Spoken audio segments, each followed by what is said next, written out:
Bismillahirrahmanirrahim. Assalamualaikum warahmatullahi wabarakatuh. Alhamdulillahirabbil alamin wassalatu wassalamu ala asyrafil anbiya'i wal mursalin wa ala alihi wa ashabihi ajmain amma ba'd.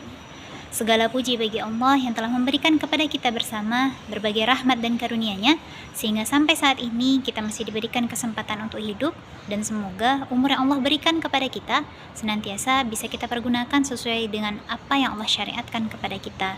Selanjutnya, salawat beserta salam tidak lupa pula kita kirimkan kepada baginda kita, yakni Nabi Yuna Muhammad sallallahu alaihi wasallam, dengan melafazkan Allahumma shalli ala Muhammad wa ala ali Muhammad. Tayyib, ikhwati fillah, alhamdulillah kita dapat berjumpa kembali dalam video singkat kita ini dalam rangka saling berbagi sedikit ilmu yang kita miliki. Mudah-mudahan ada sedikit manfaat yang bisa kita ambil dan bisa kita amalkan dalam kehidupan kita sehari-hari. Nah, pada video kali ini insya Allah kita akan membahas mengenai salah satu hadis Nabi Shallallahu Alaihi Wasallam yang menjelaskan kepada kita betapa pentingnya sikap selektif dalam bergaul atau berteman. Nah, hadis ini diriwayatkan oleh beberapa imam hadis dalam kitab-kitab sahih, dan di antara lafaznya adalah An Abi Hurairah radhiyallahu anhu anna Nabiyya sallallahu alaihi wasallam qala ar-rajulu ala dini khalilih falyanzur ahadukum man yukhalil. Hadis ini berstatus hasan dan diriwayatkan di antaranya oleh Imam Abu Daud, Imam Tirmizi, dan Imam Ahmad.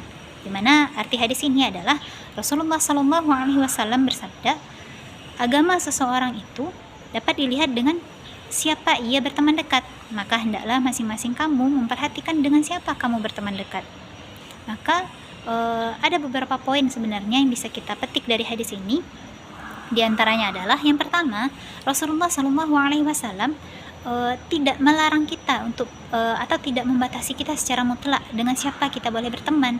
Sah-sah saja sebenarnya kita ingin bergaul dengan siapa atau kita berinteraksi dengan siapa, akan tetapi untuk orang-orang yang akan kita jadikan sebagai sahib kita atau khalil kita atau teman dekat kita yang kita sering berkumpul dengannya, kita sering berbagi gagasan dengannya, maka itu adalah orang-orang yang harus kita pilih, dan itu tidak bisa sembarangan. Maka di antara salah satu ciri paling utama yang harus kita jaga untuk orang-orang yang kita jadikan teman adalah orang-orang yang soleh. Lalu bagaimana sebenarnya para ulama menjelaskan bagaimana sebetulnya ciri-ciri dari teman yang soleh tadi? Nah, di antara para ulama kita menjelaskan, di antara poinnya adalah yang pertama, ketika kita berkumpul dengannya atau kita dalam satu majelis, dalam satu lingkaran bersamanya, maka yang ada adalah keimanan kita kepada Allah Subhanahu wa taala akan terus meningkat. Lalu rasa kewaspadaan kita akan pengawasan Allah akan semakin bertambah dan semakin terasa bagi kita.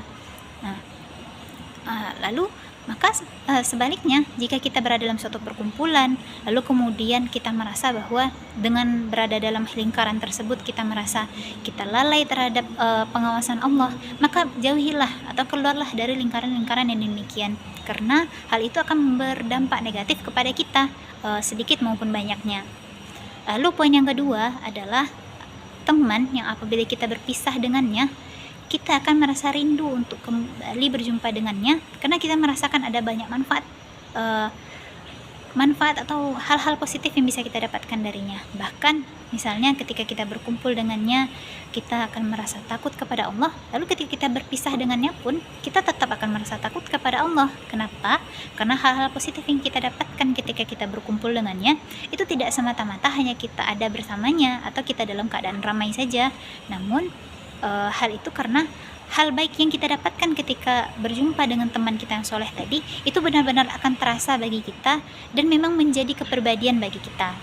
Lalu poin yang ketiga adalah seorang teman yang boleh kita jadikan sebagai khalil atau sahabat tadi adalah seseorang yang berilmu, yang kemudian ilmunya ini bisa tampak nyata dalam dirinya, baik itu melalui ucapannya, melalui perbuatannya, atau bahkan melalui cara dia berpikir dan lain sebagainya. Nah, bagi kita, jika telah memiliki orang-orang yang demikian di sisi kita, maka pertahankanlah orang-orang yang demikian. Maka boleh jadi dia adalah orang-orang yang bisa mendekatkan kita semakin dekat kepada Allah Subhanahu wa taala dan menjaga kita untuk tetap berada dalam jalan-jalan kebaikan dan ketaatan kepada Allah Subhanahu wa taala. Nah, teman yang ketika kita berjumpa dengannya akan membuat kita bersemangat dalam kebaikan. Lalu ketika kita mendengar ucapannya, keimanan kita bertambah kepada Allah. Atau ketika kita melakukan hal-hal yang tidak Allah ridhoi, dia datang kepada kita menegur kita dengan adab dan menutupi aib kita.